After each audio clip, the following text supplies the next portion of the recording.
Today I'm here with Hilton Musk, who's the project manager of e-mobility at Rubicon, one of Africa's main electrical solution providers on solar, clean tech, and e-mobility. Hilton, great to be with you here today.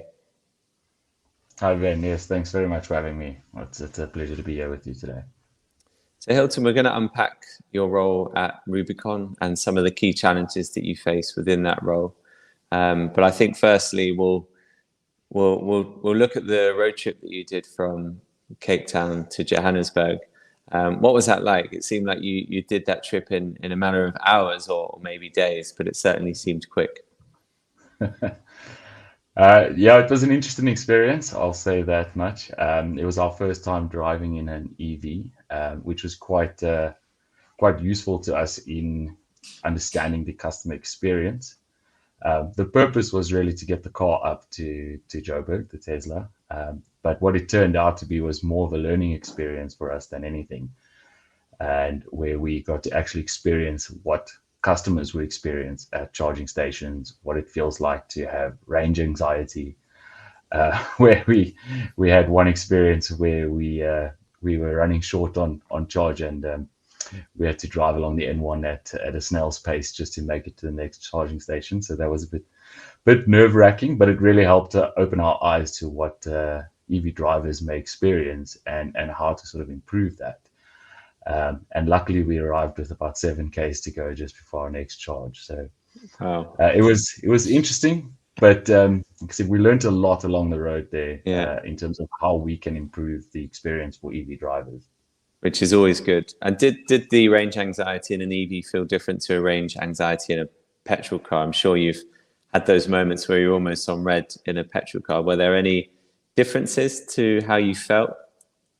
Yeah, I think there is quite a bit of difference. You know, with EVs, you know that once you run out of battery, there isn't any option. There's no quickly hitching a ride to the next petrol station, filling up a jerry can of sorts, and coming back to a car and filling up, and off you go. You know that once you're stuck with an EV, you essentially stuck. There are no other alternatives. So the range anxiety there is a lot more intense than what you would feel with an ICE vehicle.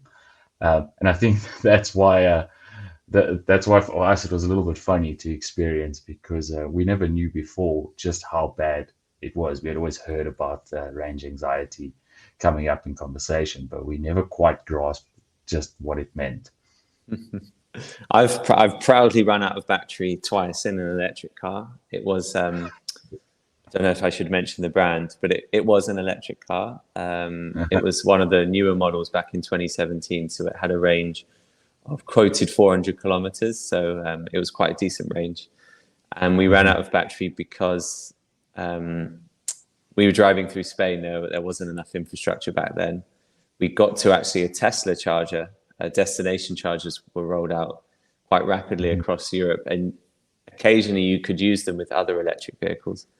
But on this occasion, it just wouldn't connect the software. So we plugged it in to the car and it wouldn't speak to the car, so it wouldn't charge. And so we had to call the manufacturer, and then they passed us on to the insurance company, who said, what on earth are you doing in Spain? This car came from France. And they didn't realize we were on a European trip back then. So we didn't run out of battery, we just couldn't charge. Then the same day, believe it or not, we were continuing the journey. We had to get to Barcelona.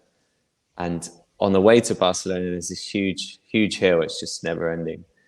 And obviously going up a hill, you use more power. And we saw the battery dropping so fast. And we thought, oh no, but we calculated that we've got enough range, but now it's disappearing. So is this going to work?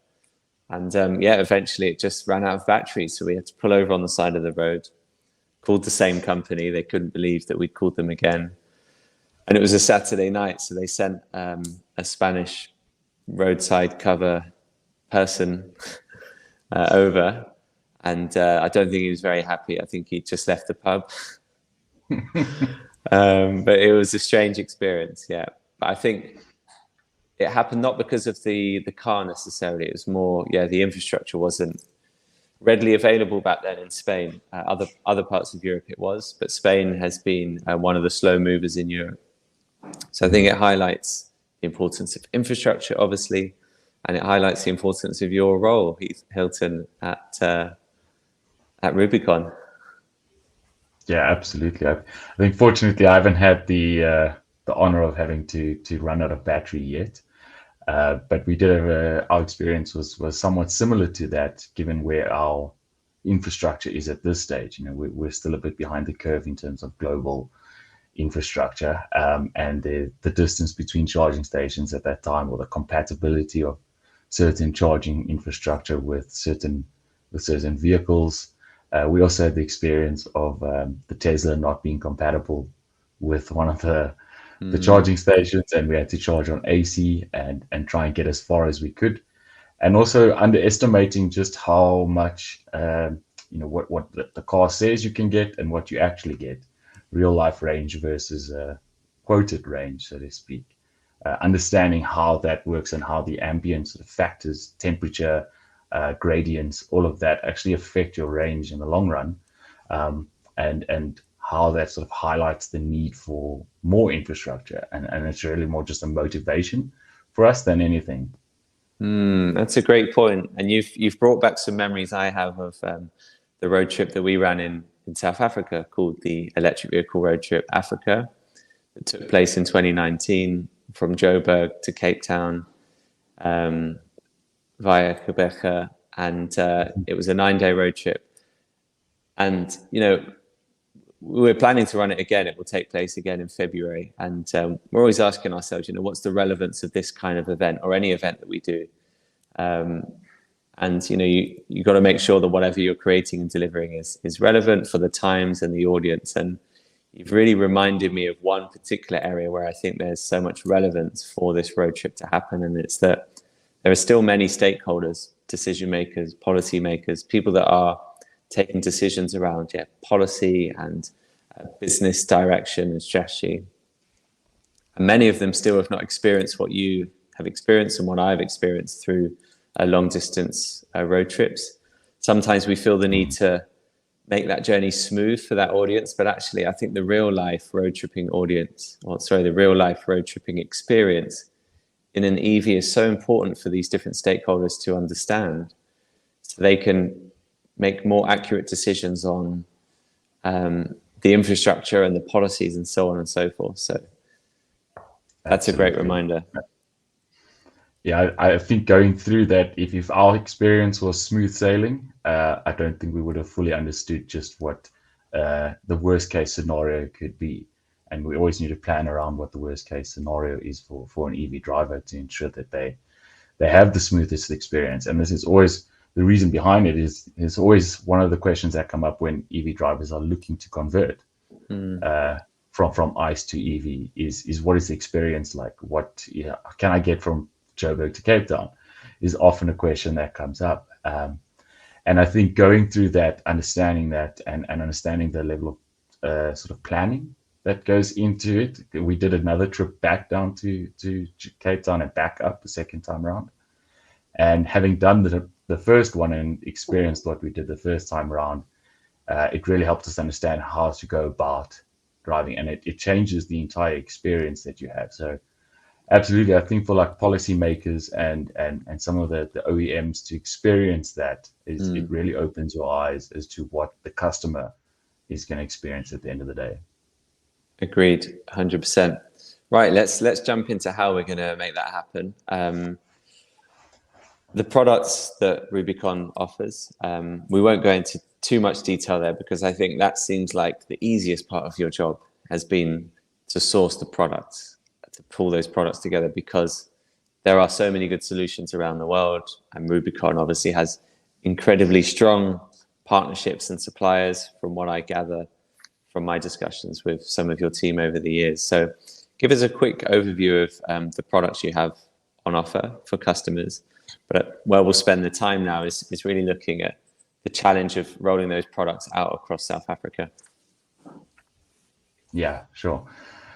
Yeah, so at Rubicon Mobility, we focus on the full range of products, which is essentially starting from the bottom, which is your single phase AC, right up to your super fast charger DCs. So that's from 3.7 kilowatt, mostly home installations and so on, right up to our super fast 200 kilowatt charger that we have at Mall of Africa. So our product range is quite vast, but we are quite selective in who we partner with around the world. We've gone through I would say quite a phase or stage of trial and error, which I think every CPO goes through in their lifetime, and who works and what doesn't work in SA. And so over the years, we've sort of built up strong relationships with the suppliers we have now. And through that, they have been quite helpful in developing and understanding where this infrastructure or technology is applicable and where is it best applicable. What are the challenges in applying it to South Africa? And because of most of our suppliers are European based, they often are designed with the European market in mind, which is slightly different to what we have here. We have the unique load shedding challenge to deal with, and Europe doesn't really have these power cuts. So there's been some challenges in working around load shedding and how do we incorporate sustainable technology in preventing that or overcoming load shedding, for instance. And is load shedding a Yes. risk then to the product or the software and the way that it works? Does it pose any potential damage, short term or long term, to the hardware? It does to a degree at times. It's somewhat twofold. So load shedding has the impact of both a negative customer experience where you have to plan around it on your EV trips because not all charging stations are connected to backup systems. So it somewhat affects someone's trip then, and is often a reason for people not wanting to convert to EV. And then on the technology side or the infrastructure side, load shedding generally creates a scenario where you have an unstable voltage within your grid. And because these units or the technology is designed to operate within a certain range or in a certain way, these constant dips in electricity supply do tend to affect the way that the charging stations operate, and can and have in times actually damaged some of the charging stations inside the internal components, and mostly due to under and over voltage situations where you then get a overcurrent scenario, and that overcurrent can be quite damaged or damaging to charging infrastructure itself. So we've had to look at ways, how do we work around this? How do we try and improve the stability of the supply to charging stations? How do we incorporate things like UPSs or solar backup into that to both improve the customer experience, but also to limit the damage or potential damage to our charging infrastructure itself. And given that the network is not that great, is not as sizable as you would have in Europe, we want to protect that infrastructure as much as we can, because every single charging station we have out in the field at the moment forms an integral part of EV drivers' experience. Product is clear. Product seems like the easy part of your job, the easy part of what Rubicon's doing for e-mobility, or the easier. Nothing's ever easy. I'm going to say easier. Yeah. Let's look at the challenge of rolling out infrastructure. So, you've got all these different types of clients, different needs, geographies, types of business that they are. So let's explore that a bit. What are some of the key types of clients that Rubicon is targeting, or a charging business is targeting? Let's hear a bit about who they are, what kind of verticals, what kind of sectors are they working in? Yeah, so most of our clients are from the automotive industry. It's mostly OEMs. We work quite closely with the OEMs such as Audi, BMW, and Volvo. Obviously, Mercedes. These are some of the biggest drivers behind infrastructure rollouts, as well as the property developers themselves. And on the property development side, this is where it becomes quite an interesting space, because there's an integration between the OEMs wanting to roll out infrastructure, as well as the property developers being open to accepting charging infrastructure and understanding the future of it. And so the property developers, obviously, we need the malls, we need business parks. That's what's on our radar currently, is for destination charging and to improve that network. So most of our clients, most of the property developers we work with, it is a slow but steady process. It's trying to educate the decision makers in these property development companies as to what the available infrastructure is, what the benefits are around future proofing a property in preparation for, I would say, the evolution. And that's mostly where our clientele is coming from, is the OEMs and the property developers. The challenge with that is the OEMs often are very happy to invest in the charging infrastructure.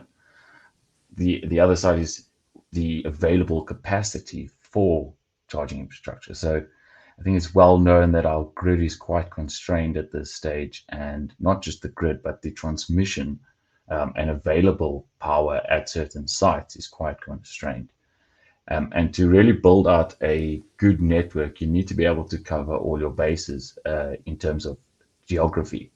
You can't go and concentrate all your charging infrastructure necessarily in one area, say like Cape Town or Johannesburg. You need to really cover a vast area to make it worthwhile, and also to entice people to convert to EV.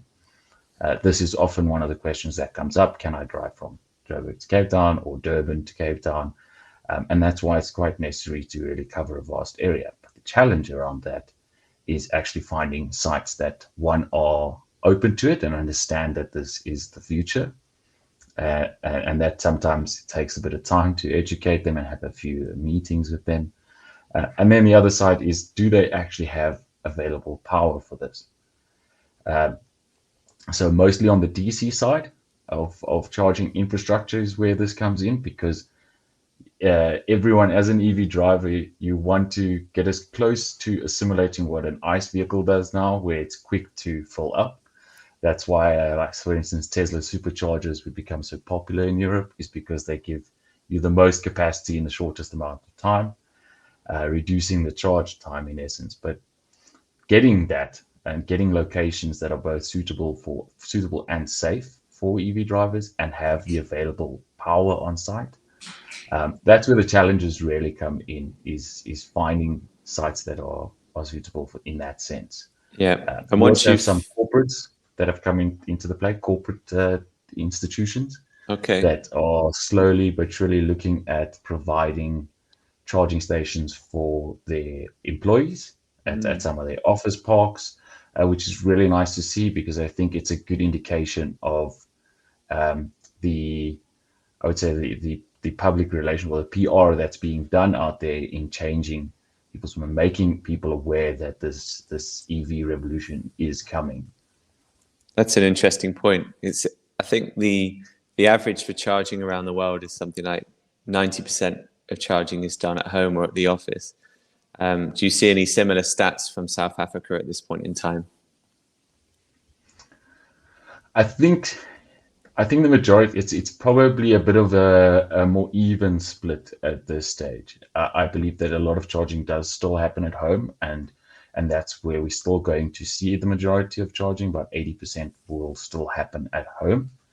I think there's a destination charging mostly at the office, which is going to become the secondary destination for charging. And then obviously the third tier to that is the intercity charging. But it's a strange combination, because the intercity requires the greatest amount of investment as well as the greatest amount of power, because you preferably want DC on intercity travel, and AC is more applicable to for instance, business parks or homes, where you have the lowest amount of investment.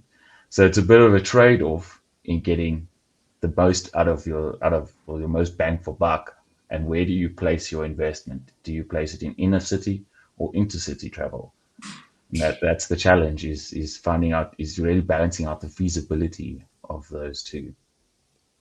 And you mentioned around capacity of power, availability of power. So let's say you found an incredible site geographically, works perfect for the customer, the EV driver, to actually go and use the station. You can find it very well. It's on a busy route where lots of cars could access it. And for the property owner, it makes sense for them.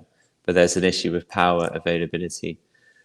What are some of the challenges and the potential opportunities around that? Is there anything that you can do to provide a solution to that sort of situation? There are a couple ways that we approach these, and it often comes down to money, unfortunately. It's one is the property owner looking to upgrade or willing to upgrade, and what is the time frame for something like that? Are they even capable or able to upgrade their main supply to that, and are they willing to invest in that upgrade? Do they see the future ROI on something like that? The other side of it is actually incorporating solar, where it has become quite commonplace for businesses to start really looking at solar power, not just for EV chargers, but mostly to protect themselves from load shedding, which has the nice benefit of also then providing, you can upsize your solar system during the design phase to incorporate or allow for EV chargers to be placed there in future.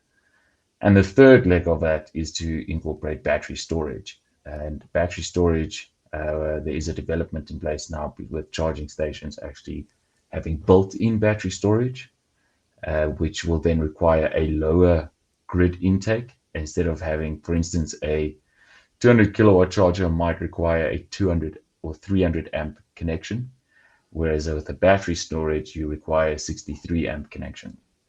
And that allows you to have a much lower grid intake, but also provides a buffer between the vehicle pulling and say load shedding. When load shedding kicks in, that there is that buffer with the battery storage itself. And we are seeing some trend towards that. It's still taking off. I think it's in early days, and you need to. It's sort of twofold at this stage. Can the battery or the solar be used not only for EV charging, but also for the business to operate outside of that?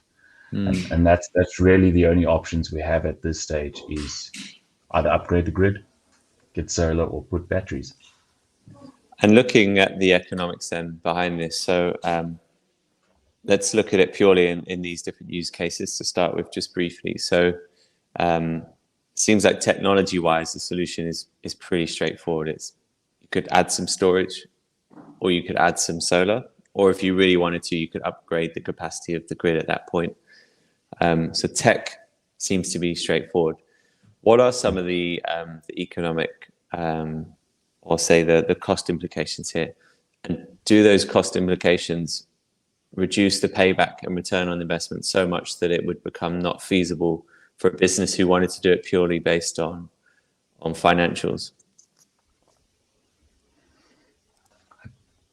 I think the cost implications are, I would like to think of it in similar to way to what Europe has gone now.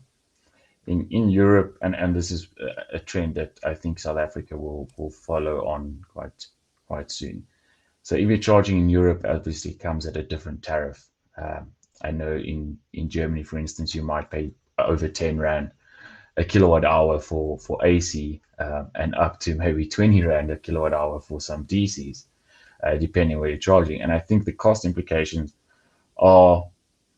they're quite significant, because you require a significant amount of battery storage. One EV would use more than what a house would require for a week, for instance.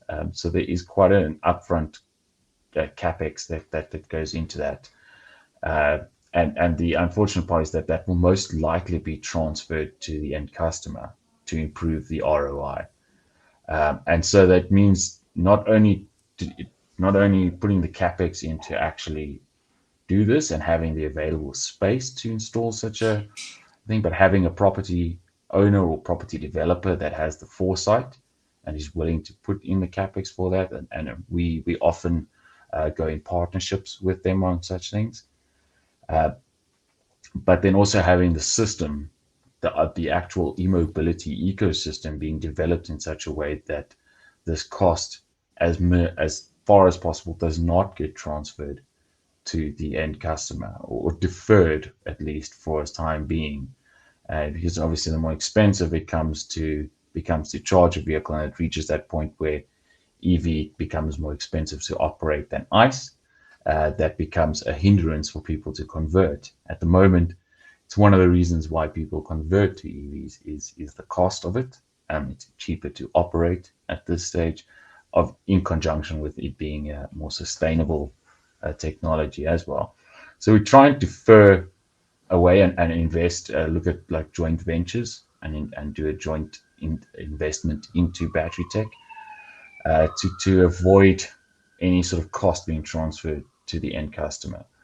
And I think that's where the other side of it is the availability of batteries and solar nowadays are not really focused on e-mobility, and you would have to upsize your system quite significantly compared to a business.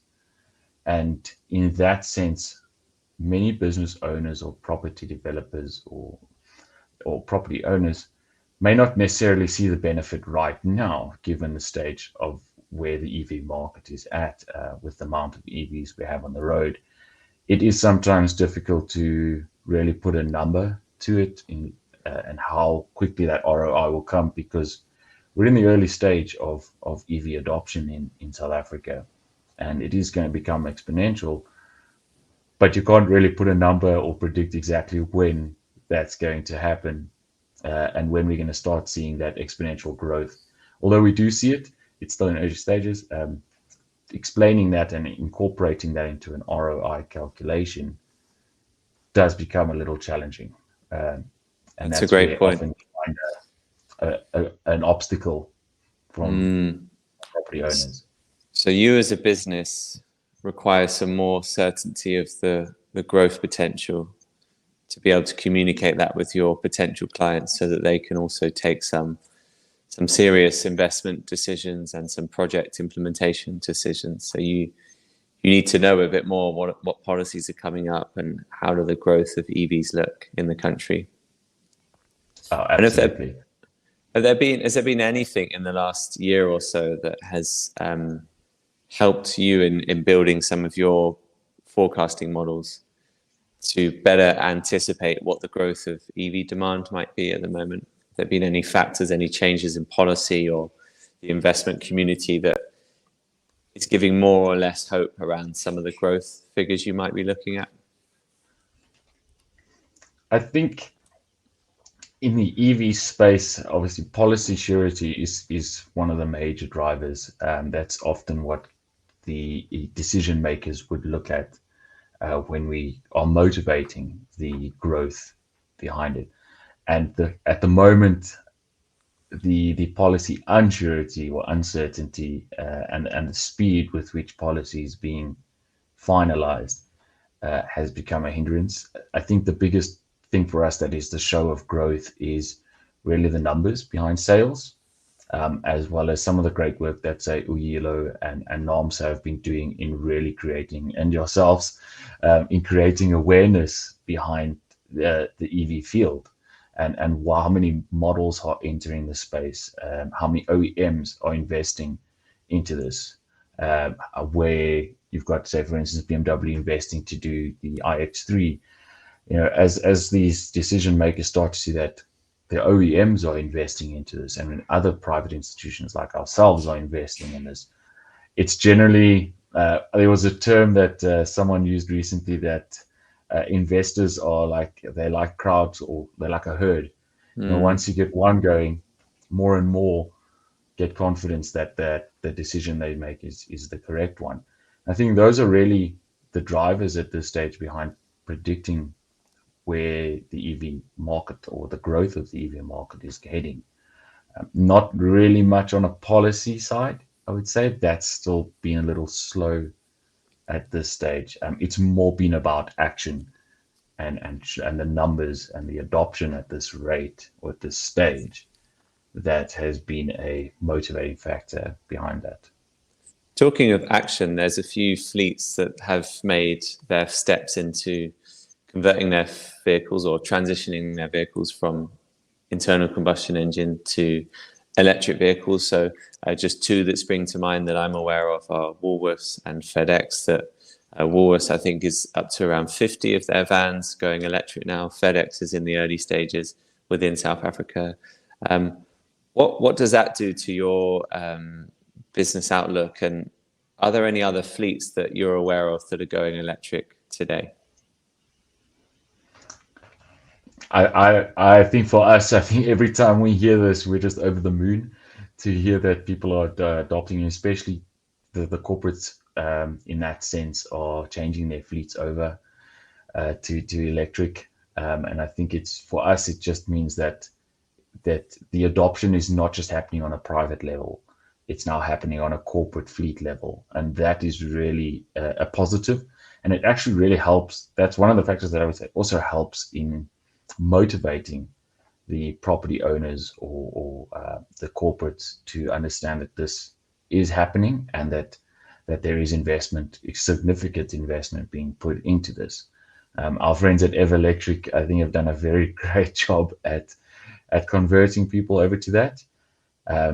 And I think, though, as far as other fleets that I know of, I think DHL are currently looking at it as well. So the last mile delivery industry seems to be a very good point to start with in terms of POCs in the uptake of electric mobility. I know that there's guys like Scooters and Mellow Vans with Spar that are doing the last mile deliveries. And I think every single type of e-mobility that is being used in the last mile delivery is really adding to that motivation. And as it becomes more and more public and more people see this and they get their Woolies Dash delivered with an electric van, and all the children see the electric cars, it really actually just helps us at the end of the day. We're not simply about the infrastructure, although that's our core focus. Any sort of growth in the e-mobility market and adoption there is just music to our ears, to be honest. Absolutely. And I think Rubicon has been a true pioneer in that over the last few years. You obviously brought the Model X into the country and got a huge amount of media attention. So it's great to be having players like Rubicon in the industry. We look forward to continuing our work with Rubicon. We look forward to seeing how you develop the infrastructure and the network across South Africa, and wishing you the best of luck, Hilton. Thanks for your time. Thanks, Ben. Thanks very much. Looking forward to it.